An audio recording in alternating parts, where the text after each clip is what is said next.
Okay, why is nutrition so hard to understand? Sometimes they say this is bad, sometimes they say this is good, sometimes the same people say that was actually good all the time, and then they say no, actually nothing is good, you should just not eat and fast forever. Why? Right? Like science misleads us. Science leads us the wrong way sometimes. Let's see how that happens and why.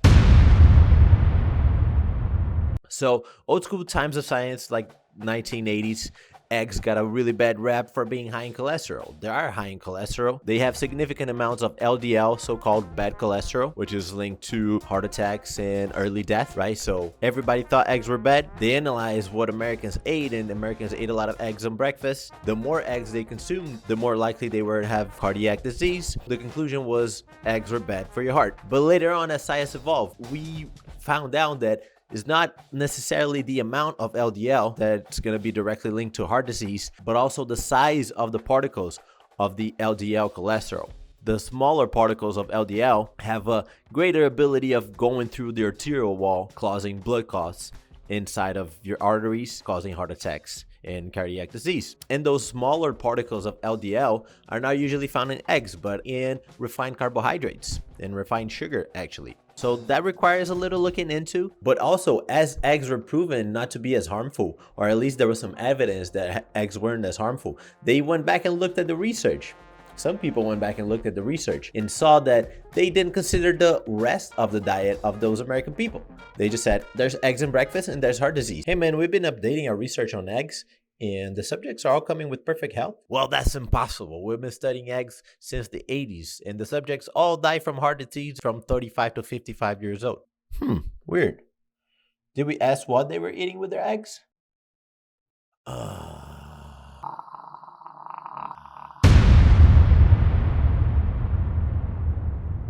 121,000 people. Their entire diet at this time was analyzed to see what is the food that causes you to be overweight the most.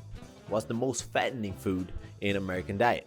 And the winner was potato chips, followed by potatoes, followed by sodas and sugary beverages.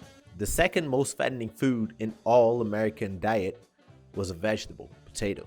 Weird. But if you click on that headline and if you actually look at the study, so there's potato chips as one isolated category. The second, which is potatoes, were included boiled potatoes, okay, mashed potatoes, which takes butter, but still that's okay, and French fries. French fries were in the potato category. Now, if you look at the McDonald's French fries, there's potatoes, 4 types of vegetable oil, beef flavor, dextrose, which is sugar, and some other crap. Vegetable oil, although they have the name vegetable in them, is one of the worst things in American diet. They're cheap to make, highly processed, oxidized by the time they're ready, unfit for consumption. Really, you already figured out. You know, you didn't need me to put the picture here with the numbers of French fries being a lot more than boiled potatoes to figure that out. So what are they, stupid? Unfortunately, no. Probably some economic interest. Maybe whoever funded this research was trying to take away a little bit of attention out of the sugar, sweets, and desserts. More than 120,000 people. Even if they were stupid, they would pay somebody that's not stupid to do the research and group categories properly. But what I would think is that they came to the smart people, the scientists, and they're like, yo, actually group this foods in this category, these foods in this category, these foods in this category, because that's what I'm trying to find out. And without my money, you wouldn't be able to do this research. And if you look at it, you get paid really well. So you're welcome. Thank you. Who funded this research was Unilever. I don't know. I don't have their portfolio right here, but I would guess they have some sugary stuff and vegetable oil too. So wonder. So even when trusting science, when looking into research, we got to see who's behind the science, because it's really easy to make science say whatever we want to say if you just put the words in the right spot. Now, this one is not bad intention, is just the research itself, but it's still misleading. So, carbonated water, does it make you less hungry or more hungry? What did they find out? So, consumption of carbonated water can cause a rise of ghrelin, which is a hunger hormone. More ghrelin, you get more hungry. So, it can make you more hungry actually. But carbonated water has gas in it, so it expands your stomach if you drink too much. And that causes a secondary hormonal response, the rise of CCK, short for cholecystokinin. Cholecystokinin. That's a hormone that is released when your stomach is expanded to tell your body we're not hungry anymore, suppress the appetite.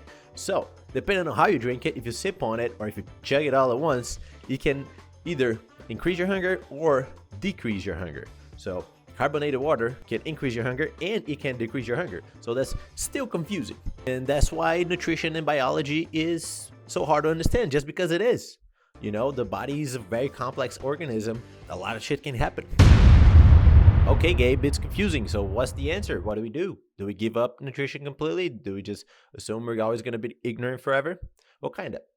There's two answers to that. First one, you already know, you just don't want me to say it, but is to do your research. You can't just see some fancy word bullshit that Paul Saladino said on his Instagram and regurgitate that like it's absolute truth.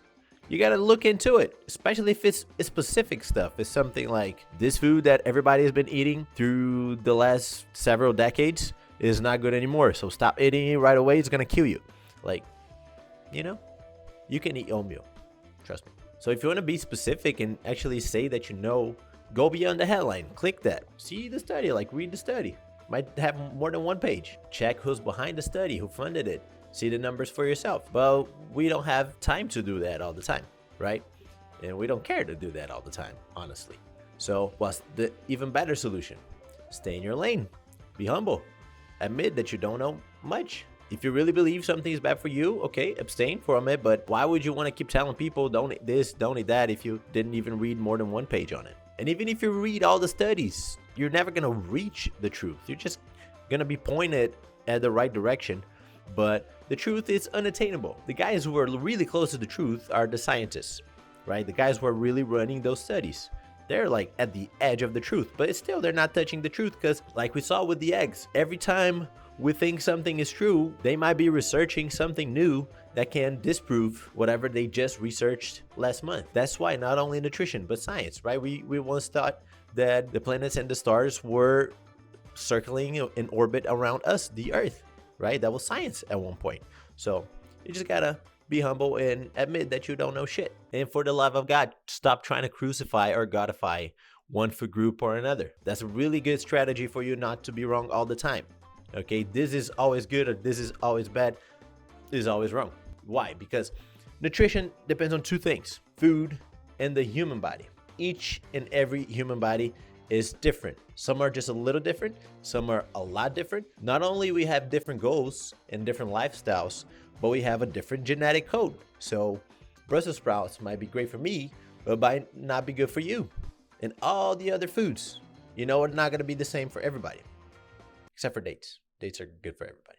So you can read all the research, but when you apply, you still got to consider the organism that you're applying it on. Even psychology is a huge part of nutrition. Food is so linked to our dopamine, our reward systems, that it causes addiction. And addiction will fuck your brain up.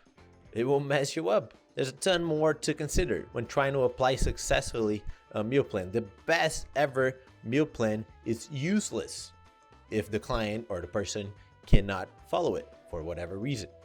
So if you got this far in the video, you know that number one, nutrition is really complicated, so keep it simple. Do your research. Number two, if you read the research, check who's behind the research. Number three, there's more to food than nutrition. There's more to nutrition than food. So consider the organism that you're working with. Also, if you got this far in the video, you know that eggs are good for you, actually. Okay, the source definitely matters too, whether they're better or worse.